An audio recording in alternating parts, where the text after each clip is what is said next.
15 maligno at multo ang nakunan mismo ng kamera. Huwag mo ito panoorin mag-isa. Ano-ano kaya ang itsura ng mga multo at malignong ito at bakit nga ba sila nakuna ng kamera? Alright, kamusta mga kaibigan? Welcome sa Arvin Polo TV. Sa ating panahon ngayon ay usong-uso na ang paggamit ng mga kamera. Super convenient nga naman ito lalo na't gusto mong makapture ang precious moments ng iyong pamilya. At ika nga nila, mas malinaw na kamera ay nagresulta ng magandang kuha. Pero paano kung sa pag-capture mo ay may nakita kang hindi naman talaga dapat kasama sa litrato? Anong gagawin mo? Comment down below ang sagot mo para malaman din namin. Kaya naman sa video na ito ay bawal matakot. At isa-isahin natin ang 15 maligno at multo na nakunan mismo ng kamera. Kung handa ka na, simulan na natin. Number 15. Hindi imbitadong bisita. Habang celebrate ni Christina at Kevin ang kanilang kasal, ay masayang-masaya sila dito. Kaya naman, hindi nga sila makapaghintay na i-share sa social media ang kanilang litrato sa kasal. Pero sa hindi inaasahang pagkakataon, sa litrato nila, hindi lang pala silang dalawa ang nakuhanan. Makikita na tila may taong sumingit sa pagitan ng dalawa.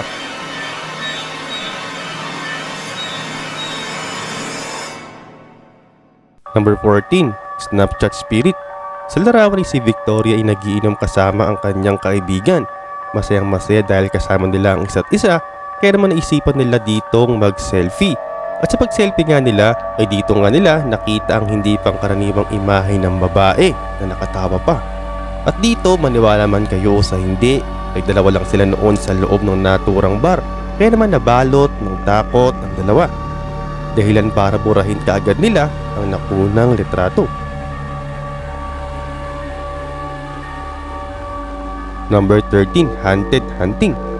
Isang gabi ay ang isang hunter ay nag-setup ng up-motion activated camera para makunan niya ang ginagawa ng mga hayop sa wild.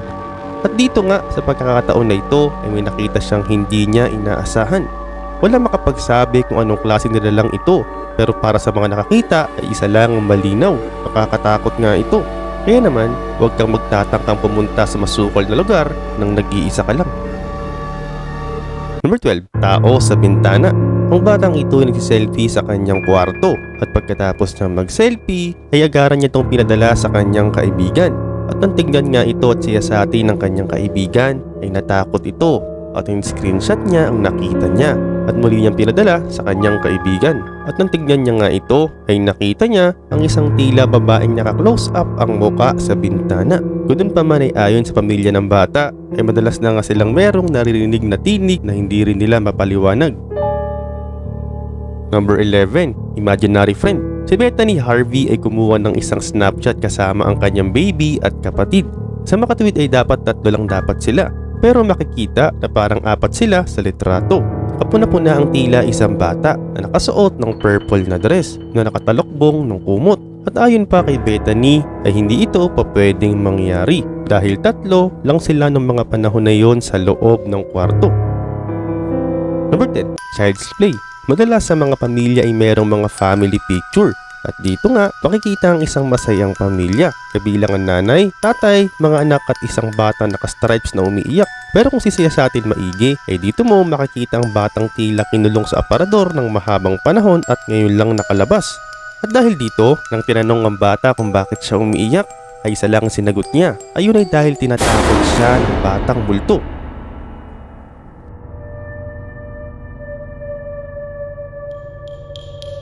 Number 9. Footprints in the Sand. Madalas ang mga multo sa mga litrato ay nagpapakita sa pamamagitan ng nakakatakot na muka at hindi kaaya-ayang postura. Pero dito ay tila hindi nais ng multo na magpakita ng muka. At kung zoom nga ang litrato ng bata, ay dito mo makikita ang isang pares ng itim na boots na nakatayo sa eksaktong posisyon kung saan nakapwesto ang bata. Inalam ng mga magulang niya kung bakit ito nangyari. At dito nga nila nalaman na pinakatayuan pala ng bata ay ang puntod ng isang tao.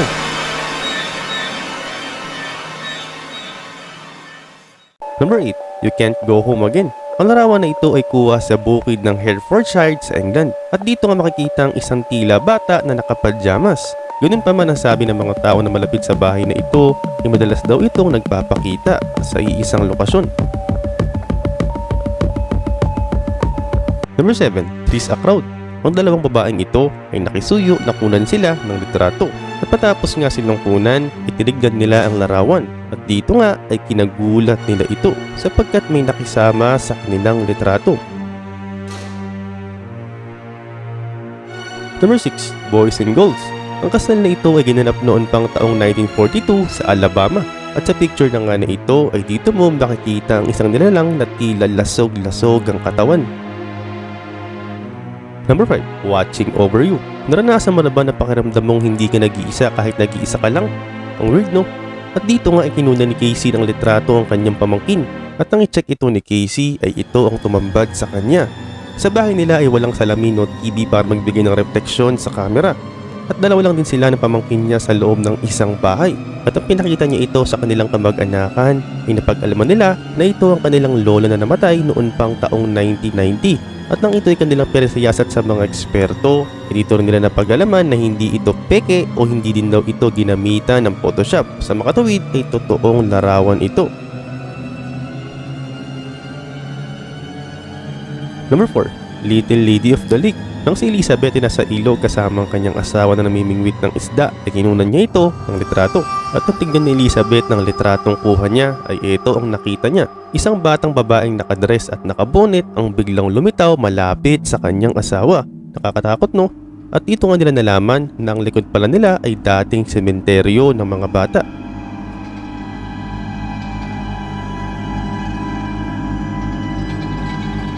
Number 3. Spooky Sanatorium. Ang larawan na ito ay isang sanatorium o isang ospital sa Waverly Hills, Kentucky. At dito mo nga makikita si Mary na namatay sa naturang ospital. At ang malapit pa dito ay ang kaluluwa niya ay hindi narito umalis.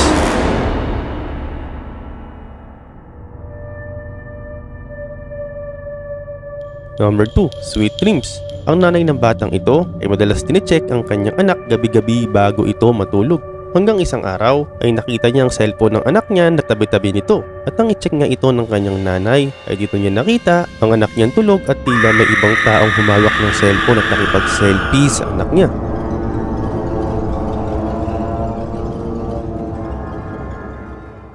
Number 1. Something Sinister Lurking.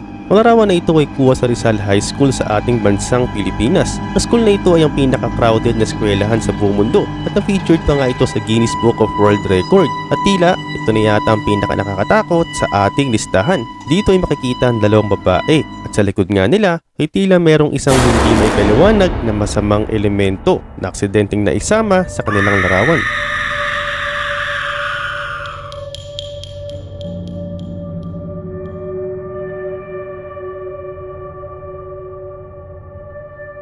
Ikaw, anong pananaw mo ukol sa topic na ito? Comment down below ang sagot mo para malaman din namin. Alright, once again, this is Arvin Polo TV. Hindi lang ito basta ikinuwento. Ito rin ay nakakapagpabago ng pananaw mo sa buhay. Thank you and see you on my next video.